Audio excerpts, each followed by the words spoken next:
notoriété du très controversé Elon Musk. Une puce dans nos corps, pourquoi faire? Les arguments des chercheurs sont pour l'instant médicaux, mais d'autres annoncent déjà l'avènement d'un homme nouveau. Alors qu'en est-il? Antoine de Pressigou et Alexandra Poupon. La puce fait la taille d'une pièce de monnaie et d'ici quelques années, elle pourrait bien se faire une place dans votre tête. Il suffira simplement d'ouvrir votre crâne, d'y insérer la puce en la connectant au cerveau grâce à des électrodes, puis refermer le trou. Mieux, il n'y aura pas besoin d'un chirurgien car la machine pour une telle opération est également en développement. Tout cela, ce sont les promesses d'Elon Musk. Milliardaire génial ou controversé, c'est selon. À l'heure où l'intelligence artificielle décolle, son ambition est de faire de nous des super-humains, des cyborgs, capables de rivaliser avec les ordinateurs. Le petit truc en bas de la puce, c'est juste pour protéger les électrodes. Selon lui, cette technologie développée par son entreprise Neuralink pourrait permettre à l'homme d'augmenter ses capacités et de communiquer avec les machines.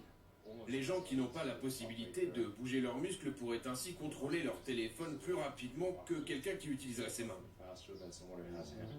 Quand vous levez votre bras, par exemple, votre cerveau envoie un signal électrique particulier pour le commander. La puce, grâce à de minuscules électrodes, écoute ce signal et comprend l'ordre de votre cerveau. La puce est autonome, équipée d'une batterie, elle peut envoyer les messages du cerveau à distance à un ordinateur grâce à la technologie Bluetooth, comme un smartphone connecté à une enceinte pour diffuser de la musique.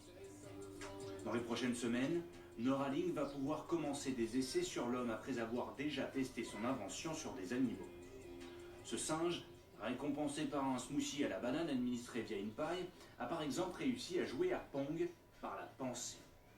Neuralink est sans doute la plus médiatisée des entreprises d'implants neuronaux, mais pas la plus avancée. On est en train de construire quelque chose de révolutionnaire. Une autre société américaine teste déjà sa technologie sur l'homme depuis 2 ans. Les résultats semblent prometteurs et moins intrusifs. L'appareil est posé sur le torse, à proximité du cœur. Nous, on fait différemment en utilisant les vaisseaux sanguins qui forment naturellement une autoroute vers le cerveau. On quadrille l'intérieur des vaisseaux avec des électrodes et des capteurs qui peuvent enregistrer l'activité du cerveau. Un patient équipé de cette technologie ayant perdu l'usage de ses mains a pu par télépathie écrire des emails ou faire du shopping en ligne. Et il y a quelques jours, grâce à cet appareil positionné sur la tête, des chercheurs franco-suisses ont réussi à reconnecter le cerveau à la moelle épinière et faire remarcher un homme paraplégique. Pour le moment, aucune de ces technologies n'est commercialisée, mais dans un futur pas si éloigné, hommes et machines ne feront sans doute plus qu'un. Et promis, c'est sans